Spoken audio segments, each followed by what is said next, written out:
যেটা বলতে চাইছিলাম যে আমরা যদি কোনো ছবি সেভ করতে চাই সেটা অনেক সময় জেপিজি ফরম্যাটটা আর হচ্ছে মানে পিএনজি যে ফরম্যাট, এই দুইটা মানে আমরা সেগুলাকে আমরা অ্যাডোবি ইলাস্ট্রেটরের মধ্যে কি করতে পারি, আমরা ছবি হিসেবে আনতে পারি, কিন্তু অন্য কোনো যে ছবিগুলো কিন্তু আমরা আনতে পারি না।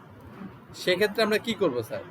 সেক্ষেত্রে আমরা প্রথমে যাব হচ্ছে মাইক্রোসফটের, সরি এটা হচ্ছে গুগল ক্রোমের এক্সটেনশন বলে, এটা আমরা লিখে এখানে লিখে সার্চ করব গুগল ক্রোম ওয়েব স্টোর বা এক্সটেনশন, দুটো লিখলেও হবে। তাহলে আপনি এখানে দেখেন যে এখানে একটা লিঙ্ক পাবেন, এখানে ঢুকবেন, ঢুকার পরে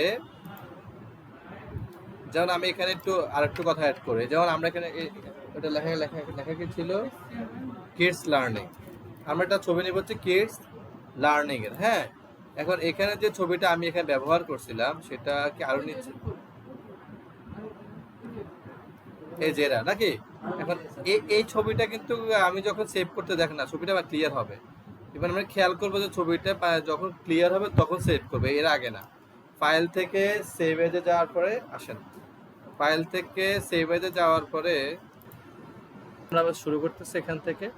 তো অনেক সময় এমন ছবি হয় যেটা আসলে সেভ করতে গেলে দেখবো যে এখানে আমরা কোন ফাইলটা আছে, এটা খুবই গুরুত্বপূর্ণ একটা বিষয়। দেখো এটা কিন্তু জেপিজিতে আছে, ফাইল থেকে সেভ ইমেজ অ্যাজে গেলে এটা লেখা আছে জেপিজি ফাইল। তো জেপিজি ফাইলটা কিন্তু আমরা সেভ করলে আমাদের সেটা আমরা কাজ করতে আমরা পারবো।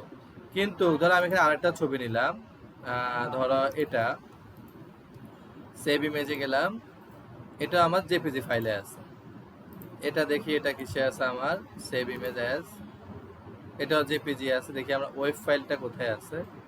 এই যে এই ফাইলটা মনে হয় ওয়েব ফাইল হতে পারে, এই যে WEBF ফাইলটা হচ্ছে কি WEBF ফাইল। এই ফাইলটা যদি আমরা এখন সেভ করলাম, ফাইল থেকে প্লেসে গেলাম, যার পর দেখুন এই ছবিটা আমার এখানে দেখাচ্ছে না, আমি এখানে নিয়ে দেখেন এটা কি বলতেছে, this could not file of the format, এটা এরকম ফাইল ফরম্যাট এখানে কি কি কোনোভাবে এখানে সেভ ভাবে আসবে না। তাহলে আমাদের কিভাবে আমরা সেটা আনবো? এখন আমি হচ্ছে স্যার আমার এটাই লাগবে ছবি, আমার এটাই দরকার দিস ছবি। এখন আমি একভাবে খুব সহজ একটা উপায় আছে, সেটা হচ্ছে এটাকে কপি করে এখানে নিয়ে পেস্ট করে দেওয়া, তাহলে কিন্তু এটা চলে আসবে। কিন্তু এটার থেকে আরেকটু ভালো উপায় হচ্ছে যেটা, সেটা হচ্ছে যে আমরা ডিরেক্ট ছবিটা যদি আমার কম্পিউটারে আমি রাখতে চাই তখন কিন্তু আমাকে একটা কম্পিউটার অনুযায়ী সেভ করতে হবে। তাহলে আমি এটা কিভাবে করব? সেক্ষেত্রে আমাকে একটা এক্সটেনশন ডাউনলোড করতে হবে, যেটার জন্য আমরা ঢুকতে হবে ক্রোম ওয়েব স্টোর।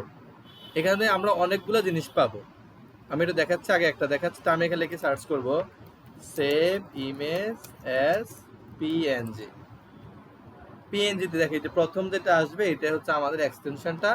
এটার উপরে ক্লিক করার পরে এখানে আমরা দেখো এটা রিমুভ আছে, আমি এটা রিমুভ করে দিলাম ধরো তোমাদের জন্য।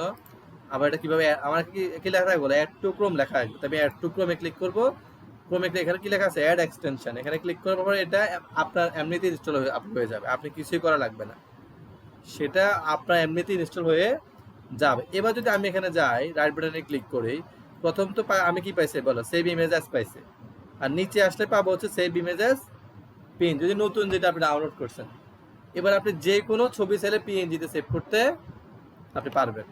এবার সেভ ইমেজেস মানে পিএনজিতে সেভ করলাম, এটা দেখেন কি আসছে বলো, save S type PNG file, save করলাম। এবার আমি যদি এখানে নিয়ে আসি ফাইল থেকে প্লেস, এই যে এই ছবিটা প্লেস করলাম, দেখেন এটা দেখুন আসছে। কেন আসছে? কারণ এটা এখন একটা মানে পিএনজি ছবি। তো যে কোনো ছবির ক্ষেত্রে আমরা পিএনজি বা আমরা যদি যে কোনো ফাইল হয় ডাব্লিউবি ফাইল, যেমন আমরা যদি এই ছবিটা আনতে চাই, এটাকে আমরা সেভ ইমেজে যাব, দেখি এটা জেপিজি ফাইল আছে, তার মানে এটা সেভ করা যাবে। কিন্তু যেগুলো আমার জেপিজি ফরম্যাটে যদি ফাইল না থাকে তাহলে সেটা আমি একটা এক্সটেনশন ডাউনলোড করে, ওই এক্সটেনশনের নাম কি সেভ ইমেজ অ্যাজ পিএনজি, আর এক্সটেনশন গুলো পাবো হচ্ছে আমরা এখানে।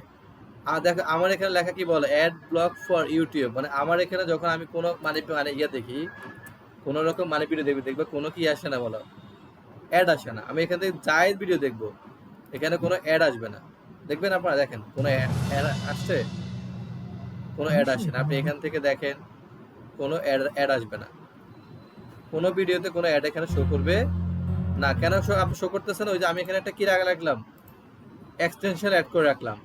তারপর এখানে আরো আছে দেখেন, মানে কি বলে, মানে এটা ব্লক স্মার্ট কালার পিকার। আমি যদি চাই এখান থেকে আমি একটা রং নিব, এখান থেকে একটা রং নিব, আমি ধর আমি এখানে একটা এই রঙটা এতে যাচ্ছে, এই যে তার গায়ের যে টি শার্টের রঙটা, তাহলে আমি কিভাবে নিব এক্সাক্ট কালারটা, কোডটা?